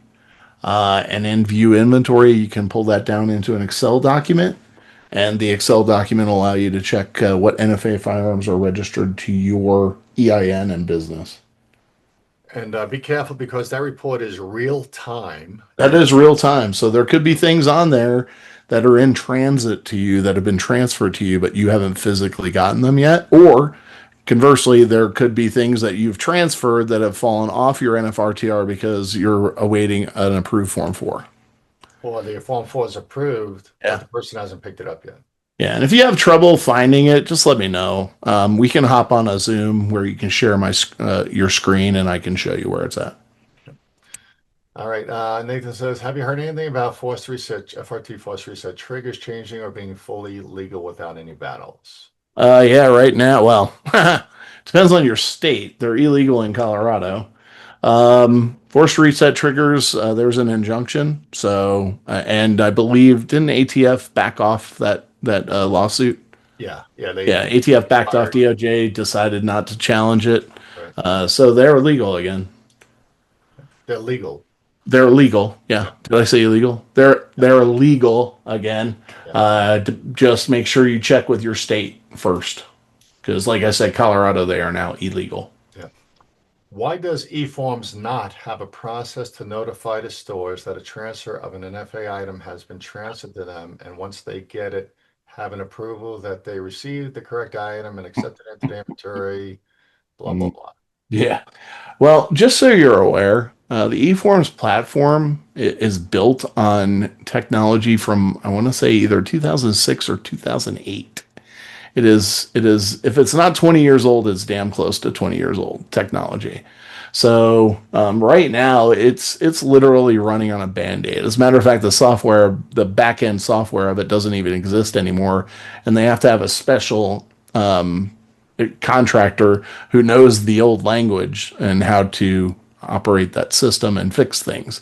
So they're pretty much at maximum bandwidth with that system, and that's why that RFI went out, request for information, to bring in new technology. Eventually, ATF does want to go full electronic. Everything's going to be electronic. You apply for your FFL, electronic. You renew your FFL, electronic. You apply for your SOT. They want to bring everything involving the SOT over to the eForms platform as well. They're shooting for Q1, Q2. We'll see what happens. But right now, you're not going to see anything else with that eForms platform because it's way outdated. All right. Ken says, will Form 5 go away in January? No, Form 5 is not going away. Amanda says, in Virginia, getting a gun seller ID number has been a nightmare. Employee got an email 6 to 8 weeks wait. Does this have to do with the budget cuts? Well, ID not. Virginia has nothing to do with federal budget cuts Yeah. unless they did something in Virginia. Yeah. Amanda, call or text us separately. We'll get on a call. I'm not exactly sure what ID number you're talking about. If you might be talking the Virginia state approval number for a background check, I'm not sure. Okay. Nathan says, almost every time we ask questions at any my last store, people would get mad and say because my Second Amendment say I can. There's a lot of customers walk in thinking they know everything about the Second Amendment, and especially with all this movement legislatively. So don't be influenced by your customers in any decision you make as a gun dealer, basically, and make sure your employees are doing the same. One thing that came up the other day is when I was at the ATF in a meeting is like, what happens to the customer who's demanding from the gun dealer to transfer the gun because they had it bought online and shipped to their gun dealer, and the gun dealer, for whatever reason, is deciding not to transfer that firearm? What legality and liabilities are there? And as a gun dealer, you're protected. You decide not to transfer for whatever reason whatsoever, you don't transfer. Send it back to the shipper. Um, you may eat some shipping and handling fees, but get rid of it. Get the gun out of there. And the customer's not always right when it comes to guns. Right. Shane says, how is the ATF verifying that the Clio was notified during a Form 4 transfer? Is this done only through email notifications between the SOT and the Clio? I don't know that ATF is verifying that it went to the Clio. There's a lot of argument about that right now, with regard to whether or not, it should go to the local law enforcement, whether it be a city police or sheriff, or it should go to the state police or the attorney general. That was a topic of discussion last week, and unfortunately, nobody was able to gain any clarification on it whatsoever. But I would tell you that most Clios, when it comes to this type of paperwork, they're not interested. Yeah. So I've never heard of ATF actually going and verifying. No, just fill in the blanks, make sure the spaces are filled in on the forms. Yeah. Same thing on all your multiple handgun and long gun forms. Do the same thing. I don't think anybody check. I don't think the feds ever check with the state, but you have to fill it in anyway. It's a right to notify or a requirement to notify. Hey, Amanda says at our store in Virginia, we have straw purchases and they leave with no issues based on the explanation we give, but local law enforcement wants nothing to do with it, and ATF says call local law enforcement. Yeah. Yeah. Typical. Yeah. Yeah. Yeah. Nathan says, Amanda, Eric says, are manufacturer abbreviations registered trademarks like S&W or H&K still okay for the manufacturer? When they're listing a manufacturer in the Oh Indian yeah, yeah. 44. You can SNWHK. Yeah, that's acceptable. We'll call it industry standard abbreviations. That's Yeah, kind of the terminology we hear. But quite frankly, I see the word palmetto all the time, and that's truly, I don't think, a recognizable. yeah. I would have to look up their FFL to see if they Yeah, have Palmetto listed as a DBA. It's only whatever their DBAs are yeah. recognized. It's PSA, Palmetto, S&W, H&K, H&R. You can't make up your own or think of a new abbreviation. Okay.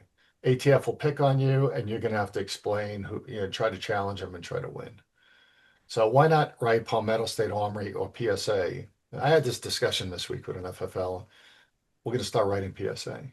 So, Yeah. uh, listen to this. Nathan says, so I have noticed that when listing this as a pistol grip firearm in NICS, it wants to run this as an other pistol. What should be listed in NICS? I guess he's talking about Yeah, 24 is other for that. Shockwave. Yeah. 24 is other. For the background check process, it's other, anything that fits into the other category. And that's NFA, that's, short barrel rifles, it's shockwaves, what other ones? Yeah, and NICS is going to run it as a other slash pistol because it's the same background check criteria for 21 and over and in-state Right. and only. It's actually a stopgap to prevent you from transferring a firearm to somebody under 21 that you shouldn't. That was a stopgap that FBI put in place to more or less protect you. Yeah. Yeah. Randy's from California. He says, I had DOJ in here or coming to do an inspection, and they told me that I'm going to have to give them access to all of my 4473s. Yeah, I'm waiting on an answer for that. Just hang tight. I will have an answer hopefully for you today on that. Thanks, Randy. Appreciate that. Orion says, are you saying that there are new Youth Handgun Safety Act posters and pamphlets? The ones I have that I got about a year ago aren't good anymore. No, No. what I'm saying, Orion, is that there's lots of folks who don't have the poster and the pamphlet and the locks in place. So there's three parts to the program. So you have to have all three when dealing with a handgun transfer. Okay. Yeah. Amanda says if you put the brand 2X, even if you put the brand twice, even if it isn't imported, does that matter or is that wrong? Um, uh, Whether or not they're gonna ding you on it, doubt it. The only confusion would be like a Glock, and you have to look at it as you're the custodian of records of the firearm. So if you have a Glock that's made in USA and you have a Glock that's made in Austria and you're just throwing Glock in there, the indication is that it was an imported firearm, right? Because you're putting a manufacturer and an importer. So I would tell you stay away from doing that. HK, it's always going to be HK. It's always going to be Glock for imported firearms. So just I would stay away from it. Actually, the instructions read manufacturer and importer If any. if any. But yeah, there's someplace in the instructions. Send us an email. We'll give you the better wording. But yeah, you have to, if there's two different markers on a gun, they both need to be on there in your, again, it's all for trace purposes. We're not sure which name the law enforcement officer is going to use when they call in that trace. So you want to have both in your book. Nathan says, watch Taurus G2s. The frame still shows PT 111 and G2C. Yeah, we saw a lot of the G2Cs and G3s that were coming out with the frames that were still G2As and PT111s. Yeah, and a lot of people are putting G2C and they're not putting what's on the serial number placard underneath the muzzle. Stick with what's on the frame for sure. If it says PT111 G2C, put PT111 G2C. When you write down or record everything that's on the firearm, it limits what the ATF can ding you for. They can't tell you you're wrong, You put all the information in, you put all the information in. Everybody that's like on a fastbound or on an electronic system, I mean, pretty much all of them now, once you put that model in, it's a selectable and a drop down list. So, Yeah, and the general rule is when you're logging in a firearm, acquiring a firearm, start with the receiver. What numbers, names, markings, engravements are on the receiver. Then you can move to the parts of the gun if you don't have ample information, or if you see additional information. I mean, it might have been a replaced barrel with some different information on there. It might have been a serial number from an importer versus a serial number from the manufacturer. So yeah, again, we get these calls all the time, mostly on all the guns, but do the best you can, send us pictures. But start with what's listed on the receiver, right? yeah. Uh, Just to confirm, go back to the Palmetto State. I do not see anything that indicates that Palmetto State is using a DBA of PSA. yeah. So, So right now it's Palmetto State Armory. yeah. Yeah. Yep. So, So the ATF can hold you accountable for writing PSA if they yep. want to, but I've They seen want to. accept that. Yeah. Yeah. Randy says, how long should I expect to receive the report from my ATF inspection? Well, typically you'll get it at the end. Have you had your closing conference yet? That's the big question. If you've had a closing conference and they didn't give you a report of violations, then you didn't have any violations apparently. But it really depends on, I would say no more than a week, maybe two. But again, typically a report of violations is instigated at a closing conference. Yeah. That's when they're getting your responses and everything. And they're only going to write you a report of violations if they deem them notable Yeah. of counseling and coaching and record keeping. Randy, I think you only had one or two corrections, and we'll see and that was probably I think it was 2 or 3 weeks ago. Let's give it another week or so and see what happens. There's no reason to call them. We hate tapping them on the shoulder to remind them they forgot about us. Yeah. Barry Bookman. Barry says, I assume that when I submit a multiple handgun sale report, that form is attached to the 4473. Correct. Yeah. Again, Barry, send us an email. We'll send you what gets attached, what doesn't get attached is a simple email we send you.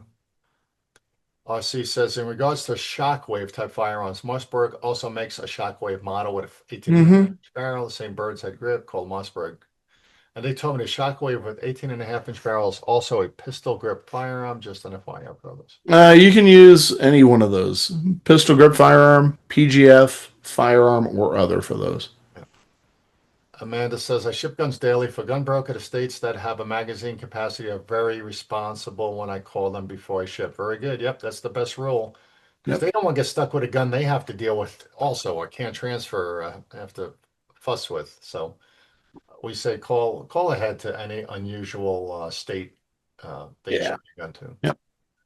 Do you need to keep alien documentations with the 4473? No, only the hunting license. You do need to see it. You do need to verify it, but you do not need to keep copies of it. You can, but they would go in your buddy file, business records. Or scan it and save it electronically. Yeah, Ken says Gersons only have the long serial number starting with the T, and yeah, so Gerson is a little weird. Again, they don't have the short serial anywhere on their firearm. Yep. Therefore, you are not required to decipher if it's a short serial number. And I've seen ATF try to hold FFLs accountable for figuring it out, and that's not the way the statute reads. Yeah.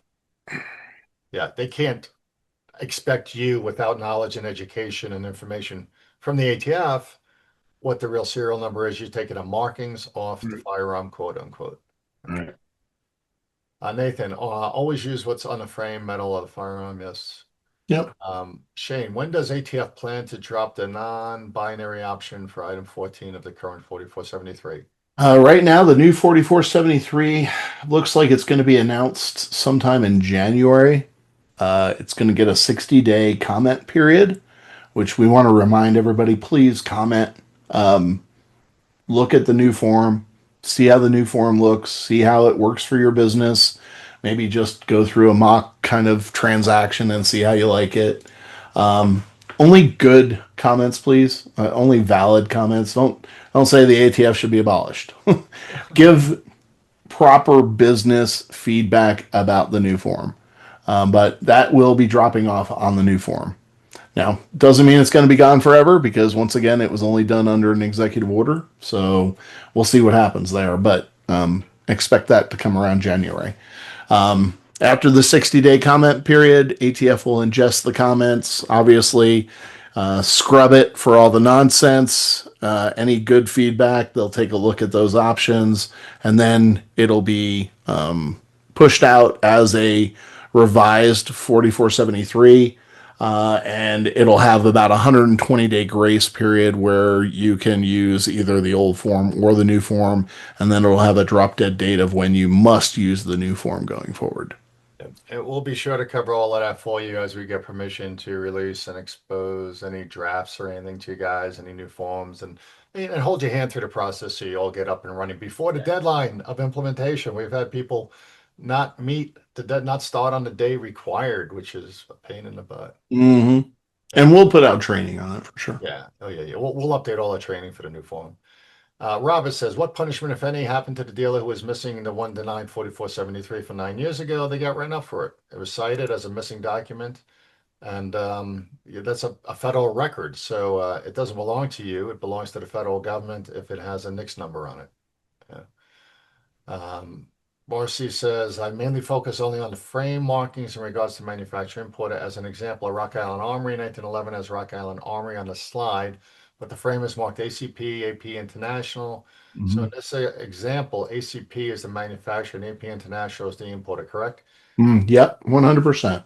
Yep. Yeah, Rock Island Armory is nothing more than a brand to them now. And you can always tell the importer, when a gun is imported, you can always tell the importer because it has a United States city and state next to it. Yep. So AP International's in Pahrump, Nevada.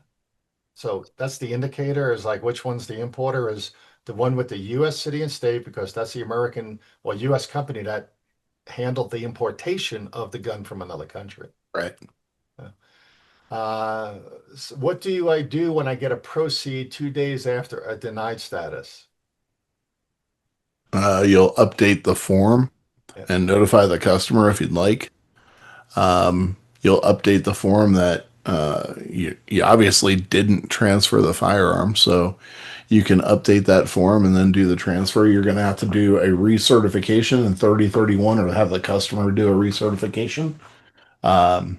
And then you can use the original form. Just make a note in box 32. In those situations, I would definitely keep the next print detail showing that you received the approval. Yeah, 27D gets the update to proceed. Yep, put a note in 32 if you want. Attach your next status report showing, like JC said. The before I transferred the firearm is in 27. Yeah. Now, we've been getting a lot of this recently where I get a proceed and a week later I get a denial or I get a proceed and then I get a delay. Yep. Yep. Yeah, that's been happening. So there's no box for a delay after a proceed. So give us a call. We tell you put a big note in box 32, highlight it, and that's about it. Go print out your form. Make sure you have your status report that showed you had a proceed at the time of the proceed. Don't get yelled at. All right. Can you go over the process for a store that needs to remove an item from the store for either a demo for gunsmithing to test it, or if they can't do it on location? Yeah, you just bring a copy of your FFL. If it's an NFA, bring a copy of the SOT, not the original. And as long as you're doing whatever you're doing as a normal course of business, you're fine.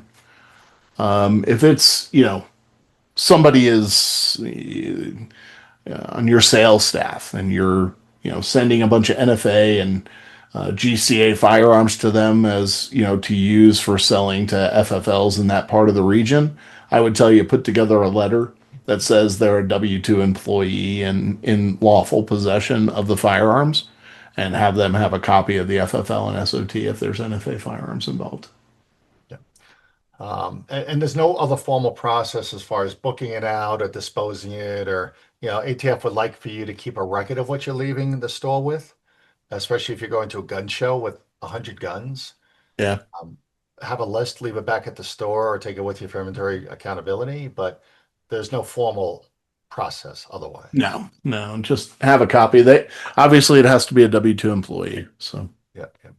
Good question here, JC. If Paula says, if you have a buddy file and use the file to show you verified information correctly to protect and prove you did your job as a company, what stops the IOI from asking for the buddy file in its whole and compare those papers to the 4473s for any particular month?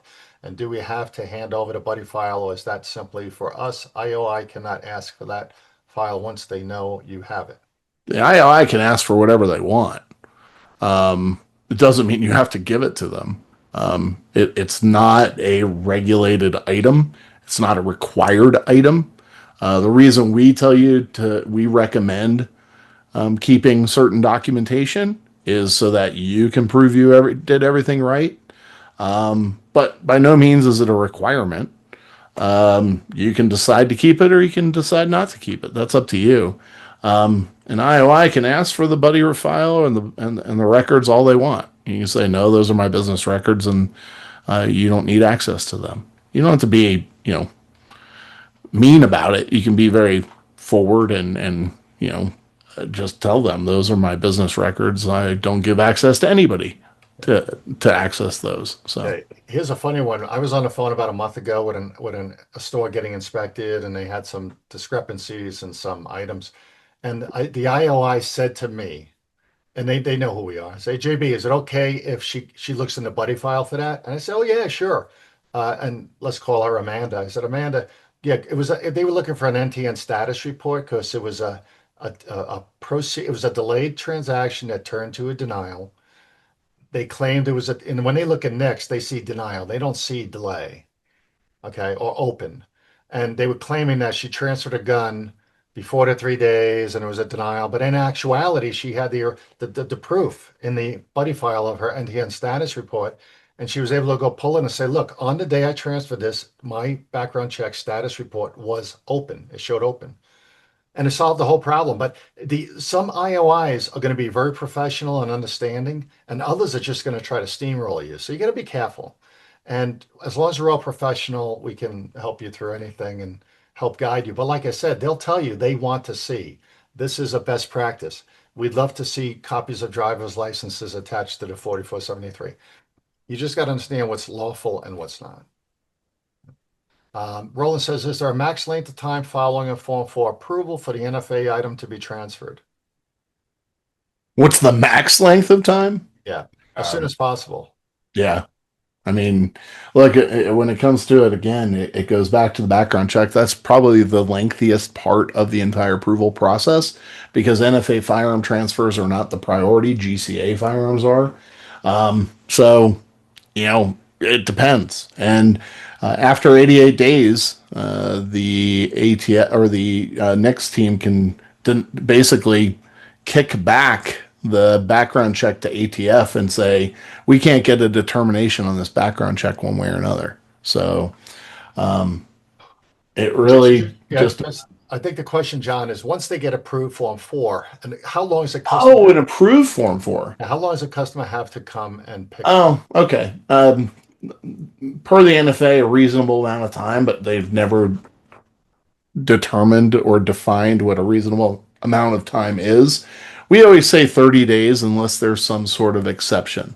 The exceptions I often refer to as examples is traveling nurse, military member deployed, over the road trucker, things like that. What we tell you to do is 30 days. Give them 30 days. And then you do the 3 strikes, you're out. 2 phone calls notifying them, hey, listen, your NFA item has been approved. You need to come pick it up by the end of the week. They don't come pick it up, second phone call. You need to come pick it up by the end of the week.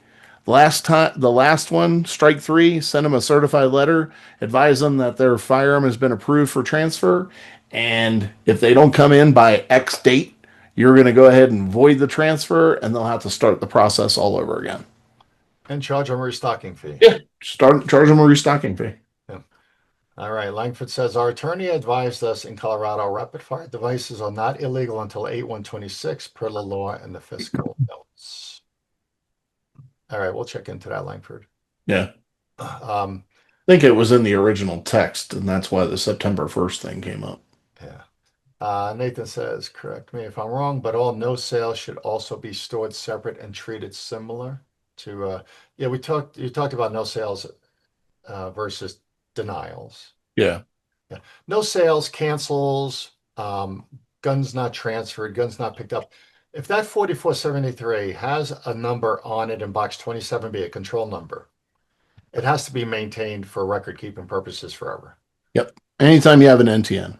Yeah. So no sale, but if a no sale, I mean, anything else, any other 4473 without a number in box 27B is not required by law to be retained. Right.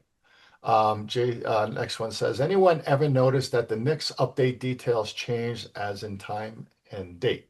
So if you don't print out every time there was a change to an update, there was no way to get the back off the, you can't get the status back. You can't go back and see what the prior status was. If it comes in as an approved, then they switch to a delay or deny. There is no way to get back and see that it was originally approved. That is correct. So at the time of the transfer or every day when you go into the shop and you see that it's approved for proceed or open or denied, here's what we tell everyone. Print that form when the customer comes to pick up the gun. Okay, especially on delay. For example, you might look at your NICS status screen in the morning at 9 o'clock when you open and see that Mr. Jones got he's got an open status, meaning delay went to open. You call Mr. Jones, so Mr. Jones come pick up your gun today. He shows up at 3 o'clock. That status could have changed from open to denial between 9 a.m. and 3 p.m. It's your responsibility to go back into NICS right before you hand the gun to the customer and make sure that background check status in NICS is still what you thought it was so that you can complete the transfer legally and lawfully. And that's when you print that status report. We have friends, we can go back and see what the history on that was, but you can't. Okay. You can't see what happened on what date and when it changed and all that. But we and the ATF folks can, depending on who we talk to. But we can't do that for you. We can only do it in situations where we're dealing with revocations and corrective actions and that type of litigation. Okay. You mentioned earlier that both UPS, last two. You mentioned earlier that both UPS and FedEx were working against the firearm industry. Can you elaborate? We've used FedEx for many years with no issues. Well, you're one of the lucky ones. Some years ago, I think it was right at the beginning of the Biden era administration, rather. FedEx and UPS came down. Their CEOs are very anti-gun, and they came out with policy that said that you would have to sign a contract. There were a bunch of different provisions, requirements that you would have to meet, etc. And a lot of FFLs lost their FedEx and UPS accounts. Others didn't look into it. They didn't ask questions. They didn't do anything. And they're still shipping via UPS and FedEx. UPS and FedEx were going to put a code in their tracking number that let FedEx and UPS know you were shipping firearms. Things like that. They discriminated against the small mom and pops essentially, and were not discriminatory against the big shippers. Obviously, a lot of money, right? So that's what happened some years ago, and they have not changed their position whatsoever. So, yeah. All right, last question from Ryan says, as an FFL in Florida, if a customer comes in with a Florida driver's license and PCS orders from Michigan and wants to purchase a handgun, can we transfer a handgun to that individual, or do we have to treat him as a resident of Michigan? no, you would, if they're a Florida resident and that's their home of record, then you would do it as a Florida resident and their PCS orders would have no play in it. The PCS orders establish residency in the state in which they are based, whatever their duty station is. So in this situation, if their home of record is Florida and they're in Florida, then you would just use their Florida driver's license and confirm they have a Florida address.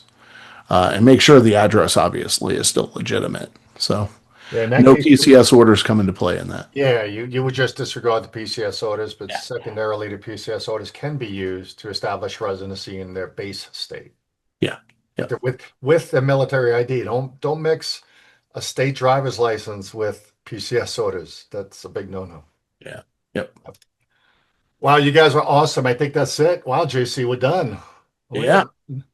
You guys are awesome. Thank you so much for hanging with us. We'll be sending out the video link and everything probably Thursday or Friday. If we told you to email us, we'll be looking for those. Check out our website under forms and tools for some of the other criteria documents. Check out our training site right there, courses.fflcacademy.com for you and your employees. And Yeah, a couple of things real quick, JB. yep. If you don't know, and it's just starting now, NSSF is having a webinar right now on getting into NFA that you should probably go check out if you're interested. It will be recorded, but definitely go out and check that out. And Ryan asked a question. What do we do if we put their Michigan address on the 4473? Well, that's a problem. Give us a call, drop us an email, and we'll figure out what we need to do with that situation. You need to get it corrected. So it's going to require you contacting the customer. Oh yeah, JC, I was just looking at your list. Are there more questions? These just came in. Oh I yeah, did yeah. So copy right, and yeah, I paste got them that. over. Right. Yeah. Yeah, yeah. Yeah. I applied for any FedEx or UPS, questions. Give us an email. Yeah, Yeah. thanks, you guys. You guys are great. We'll see you next month, October 13th. We'll send you an update and an invite. Please register. Let us know you care, and we'll plan accordingly. You guys have a great month, and we'll see you on the road. All right. You all take care.